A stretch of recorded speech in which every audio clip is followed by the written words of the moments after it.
Hello, students, and welcome to JKSSB Reviewing Classes. Hope you all are doing well. आज का जो हमारा class रहेगा फुल्ली फोकस्ड रहेगा टुवर्ड्स तीन चीज़ों के ऊपर फोकस्ड रहेगा। एक रहेगा आपकी प्लानिंग कमीशन क्या है, सेकंड 5 ईयर प्लान्स जो कि प्लानिंग कमीशन के द्वारा बनाए गए, एंड फाइनली हम पढ़ेंगे नीति आयोग के बारे में।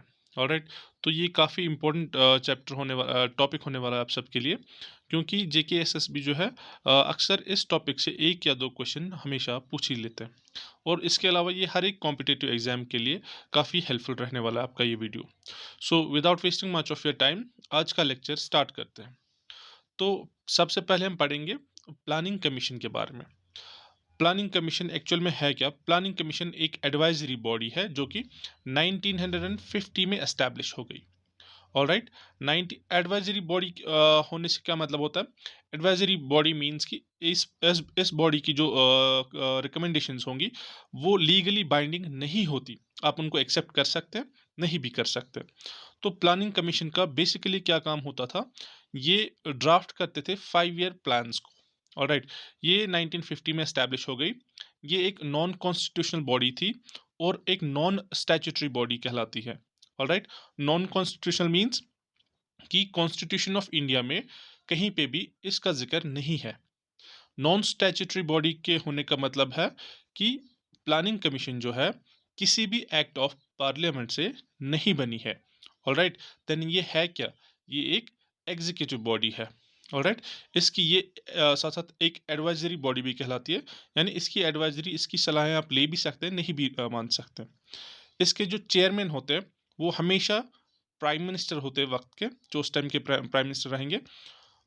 उस हिसाब से जो है फर्स्ट प्राइम मिनिस्टर जो है प्लानिंग कमीशन के थे वो थे जवाहरलाल नेहरू।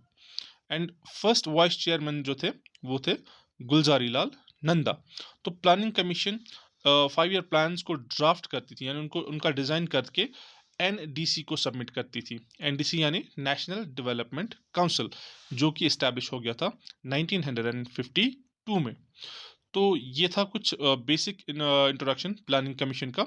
और प्लानिंग कमीशन का काम होता था 5 ईयर प्लान्स को डिज़ाइन करना।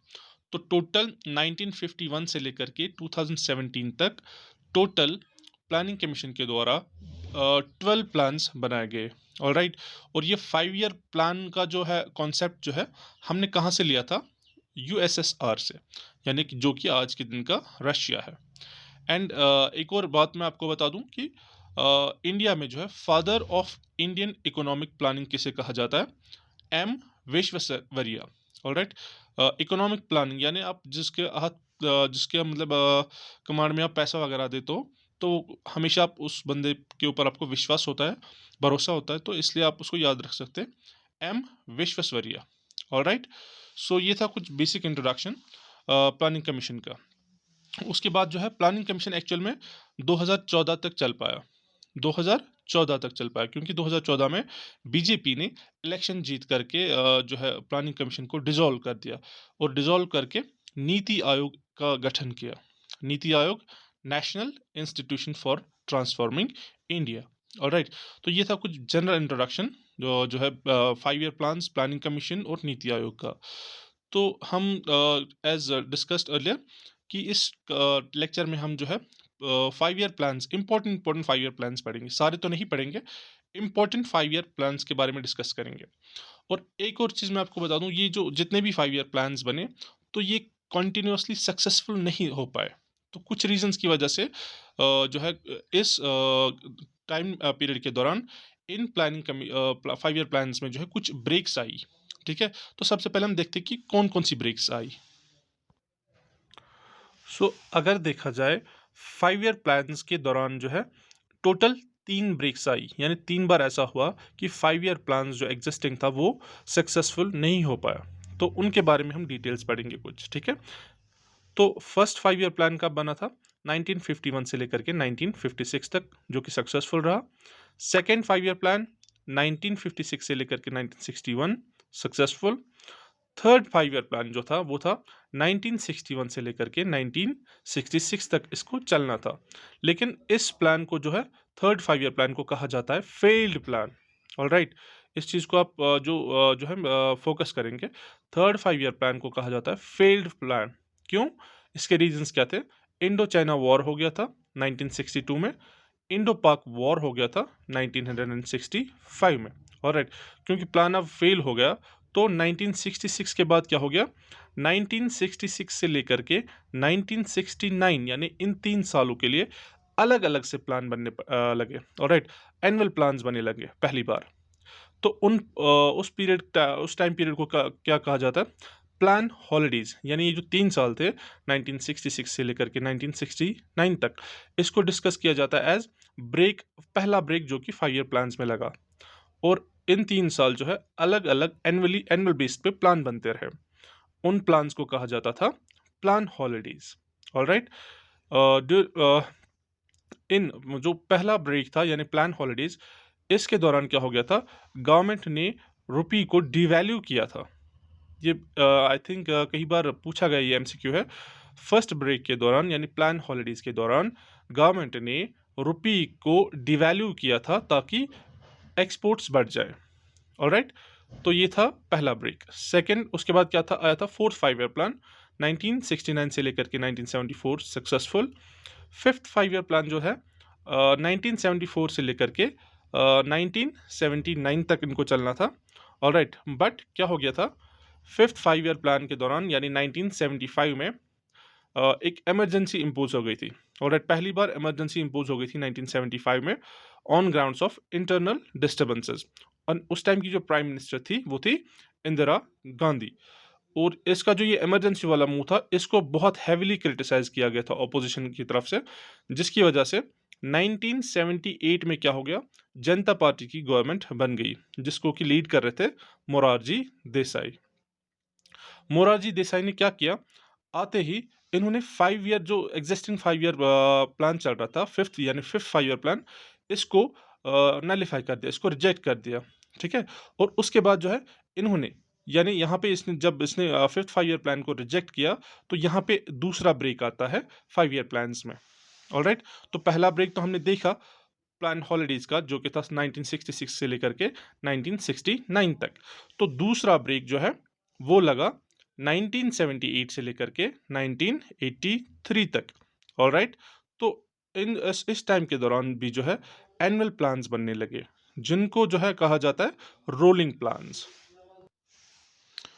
तो ये जो रोलिंग प्लान्स थे, ये इनको इंट्रोड्यूस किया गया था एज सिक्स्थ 5 ईयर प्लान। जो मोरारजी देसाई की जो गवर्नमेंट थी, उन्होंने डिसाइड किया था कि ये अब जो है sixth 5 year plan, as sixth 5 year plan हम यूज़ करेंगे, रोलिंग प्लान्स। ऑलराइट, बट लेकिन हो क्या गया? रोलिंग प्लान्स को जब डिज़ाइन किया गया जा रहा था, उस ही दौरान जो है जनता पार्टी की जो गवर्नमेंट थी, उनमें कुछ इंटरनल इश्यूज होने लगे। तो इंटरनल इश्यूज की वजह से 1980 जो उनके बीच जो इंटरनल इश्यूज थे, वो इतनी पीक तक पहुंच गए थे कि 1980 में जो जनरल इलेक्शन हो गया था दोबारा, वो जो है दोबारा इंदिरा गांधी ने जीत लिए। ऑलराइट, और उसी टाइम जब जीतते ही उन्होंने जो है रोलिंग प्लान्स को डिसकंटिन्यू किया। ऑलराइट, तो रोलिंग प्लान्स को डिसकंटिन्यू किया क्योंकि ऑलरेडी जैसे मैंने आपको बताया था कि ये फिफ्थ 5 ईयर प्लान्स में हो रहा था, तो इनको डिसकंटिन्यू करके 1980 में 1980 में जो है इंदिरा गांधी ने सिक्स्थ 5 ईयर प्लान की बेस रखी।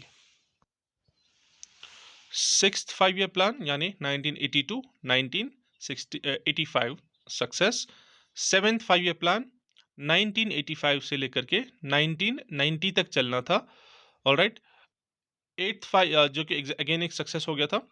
एट्थ 5 ईयर प्लान जो है ये इंट्रोड्यूस नहीं किया गया था 1990 में। ऑलराइट, तो सेवन 5 ईयर प्लान जो है 1990 तक वो तो सक्सेसफुल था। उसके बाद जो एट्थ 5 ईयर प्लान था, उसको 1990 में इंट्रोड्यूस करना था, नहीं किया गया था ड्यू टू इकोनॉमिक इंस्टेबिलिटी। और यहाँ पे तीसरा एंड फाइनल ब्रेक आता है 5 ईयर प्लान्स का। तो ये इनको कहा जाता है एनुअल प्लान्स। ऑलराइट, पहले हमने पढ़े, शाबाश, पहले क्या हमने पढ़ा? पहले हमने पढ़ा, जैसे हमने अभी पहले पढ़ा प्लान हॉलीडेज, फिर पढ़ा हमने rolling plans, and final break जो है एनुअल प्लान्स, जो कि है 1990 से लेकर के 1992 तक। तो एट्थ 5 ईयर प्लान जो है उसके बाद बना 8th 5 ईयर प्लान 1992 के बाद 1992 से लेकर के 1997 तक। उस टाइम के जो प्राइम मिनिस्टर थे वो थे पीवी नरसिम्हा राव और फाइनेंस मिनिस्टर थे मनमोहन सिंह। और 8th 5 ईयर प्लान को बोला ही जाता है राव मोहन मॉडल। ऑलराइट, ये बहुत ही इंपॉर्टेंट है क्योंकि इस वाले प्लान में 8th 5 ईयर प्लान में एलपीजी रिफॉर्म्स को अडॉप्ट किया गया था। एलपीजी यानी लिबरलाइजेशन, प्राइवेटाइजेशन एंड ग्लोबलाइजेशन। बहुत ही इंपॉर्टेंट रोल है एलपीजी रिफॉर्म्स का। ये था हमारा कुछ इंट्रोडक्शन 3 ब्रेक्स का जो कि 5 ईयर प्लान्स के दौरान लगी। तो पहली ब्रेक को कहा जाता है प्लान हॉलीडेज 1966 से लेकर के 1969, reason being Indo China war 1962, India Pakistan war 1965। Second break को कहा जाता है rolling plans 1978 to 1983, reason being newly elected Janata Party government was terminated. Alright, fifth and third break को कहा जाता है एनुअल प्लान्स 1990 से लेकर के 1992, reason being economic instability. So that was all about 3 breaks of the 5 year plans. Alright, तो अब हम पढ़ेंगे 5 ईयर कुछ इंपॉर्टेंट 5 ईयर प्लान्स और जो है एट द एंड हम नीति आयोग को डिस्कस करेंगे। तो फर्स्ट 5 ईयर प्लान जो हमारा था 1951 टू 1956। तो यहाँ पे मैंने आप ये देखेंगे कि ये किस मॉडल पे बेस्ड था, Harold Domar model. Priority agriculture को ये ज़्यादा क्या बोलते उसको फोकस किया था। एंड इस टाइम के जो चेयरमैन थे वो जवाहरलाल नेहरू थे। चेयरमैन वही होते थे जैसे मैंने आपको बताया, प्राइम मिनिस्टर होते थे। एंड सेकेंड 5 ईयर प्लान जो है हमारा वो बेस्ड था महलनोबिस मॉडल से, यानी PC Mahalanobis. Second 5 year plan में जो है प्रायोरिटी किसको दी गई थी, इंडस्ट्रियल डेवलपमेंट को। एंड सेकेंड 5 ईयर प्लान के भी चेयरमैन कौन थे, Jawaharlal Nehru. Alright, third 5 year plan जो था इसको कहा जाता है गडगिल योजना। ऑलराइट, ये किस मॉडल के ऊपर बेस्ड था, John Sandy and Chakravarty model, या इसको चक्रवर्ती मॉडल भी कहते हैं। ऑलराइट, इसमें प्रायोरिटाइज किसको गया था, एग्रीकल्चर को भी और इंडस्ट्रीज को भी इसको प्रायोरिटाइज किया गया था थर्ड 5 ईयर प्लान में। और इस टाइम के भी चेयरमैन जवाहरलाल नेहरू थे। और इसके बाद जो है फोर्थ 5 ईयर प्लान जो है हमारा वो बेस्ड था अशोक रुद्रा मेनन मॉडल के ऊपर। प्रायोरिटी क्या था, प्रायोरिटी थी growth with stability and progress towards self reliance. And इसके जो फोर्थ 5 ईयर प्लान के चेयरमैन जो थे, चेयरपर्सन जो थे वो थी इंदिरा गांधी। ऑलराइट, एंड इसके बाद जो है आता है हमारा fifth 5 year plan. Fifth 5 year plan जो है ये इंपॉर्टेंट रहता है आप सबके लिए। ये बेस्ड किस मॉडल के ऊपर था, डीपी धर मॉडल। इसमें प्रायोरिटाइज किस चीज को किया गया था, एम्प्लॉयमेंट को, गरीबी हटाओ नारा लगा था, justice, agriculture production and defence. And again इस फिफ्थ ईयर प्लान के जो है चेयरपर्सन कौन थे, इंदिरा गांधी थी। एंड जैसे इसके बाद जो इंपॉर्टेंट 5 ईयर प्लान आता है हमारा वो है 8th 5 year plan. Alright, 8th 5 year plan यानी 1992 से लेकर के 1997 तक जो प्लान था ये बेस्ड किस मॉडल पे था, Rao Mohan model. Alright, Rao Mohan model priority किस चीज़ के ऊपर थी, मॉडर्नाइजेशन ऑफ इंडस्ट्रीज के ऊपर। ऑलराइट, एंड इस 8th 5 ईयर प्लान के जो चेयरमैन थे वो थे पीवी नरसिम्हा राव। ऑलराइट, इसके बाद जो हमारा 9th 5 ईयर प्लान था, 9th 5 ईयर प्लान 1997 टू 2002, ये इसका ऑब्जेक्ट था rural development and decentralised planning. इसके जो चेयरमैन थे वो थे Atal Bihari Vajpayee. Alright, and at the end last 9th के बाद हम फाइनली हम पढ़ते 12th 5 ईयर प्लान जो था वो 2012 से लेकर के 2017 तक चलना था। इसका जो ऑब्जेक्टिव था वो था faster inclusive and sustainable growth. And इस टाइम के जो चेयरमैन थे वो थे मनमोहन सिंह। तो ये थे कुछ इंपॉर्टेंट 5 ईयर प्लान्स और उसके और किन मॉडल्स के ऊपर बेस्ड थे और प्रायोरिटी क्या थी इन 5 ईयर प्लान्स की। एंड इसके बाद अब जनरली अगर देखेंगे तो मैक्सिमम ग्रोथ जो है देखने को मिली 11th 5 ईयर प्लान में, एंड मिनिमम ग्रोथ देखने को मिली थर्ड 5 ईयर प्लान में। ऑलराइट, सो फाइनली हम देखेंगे जो है नीति आयोग असल में है क्या। नीति आयोग एक्चुअल में क्या हो गया था जब 2012 में मोदी जी ने जो है बीज गवर्नमेंट जो है पावर में आई, मोदी जी की गवर्नमेंट, बीजेपी की गवर्नमेंट जब पावर में आई, तो 1 जनवरी 2015 को उन्होंने क्या किया, उन्होंने नीति आयोग को एस्टैब्लिश किया। यानी जो इसके पहले एग्जिस्टिंग बॉडी थी, प्लानिंग कमीशन, जो कि 5 ईयर प्लान्स डिज़ाइन करती थी, उसको नल एंड वाइड करके नई एक बॉडी बॉडी का गठन किया, जो कि कहलाती है नीति आयोग। एंड इसके chairman obviously prime minister Modi थे पहले। एंड नीति आयोग जो है एक एग्जीक्यूटिव बॉडी है, एज जो प्लानिंग कमीशन जैसे एक एग्जीक्यूटिव बॉडी कहलाती थी, in the same manner NITI Aayog भी एक एग्जीक्यूटिव बॉडी कहलाती है। ऑलराइट, तो फर्स्ट वाइस चेयरमैन कौन थे नीति आयोग के? वो थे Arvind Panagariya. And current vice chairman कौन है? Suman Bery. And current CEO जो है वो है BVR Subrahmanyam. Alright, so that was it for this video. See you in the next video. तब तक के लिए टेक केयर।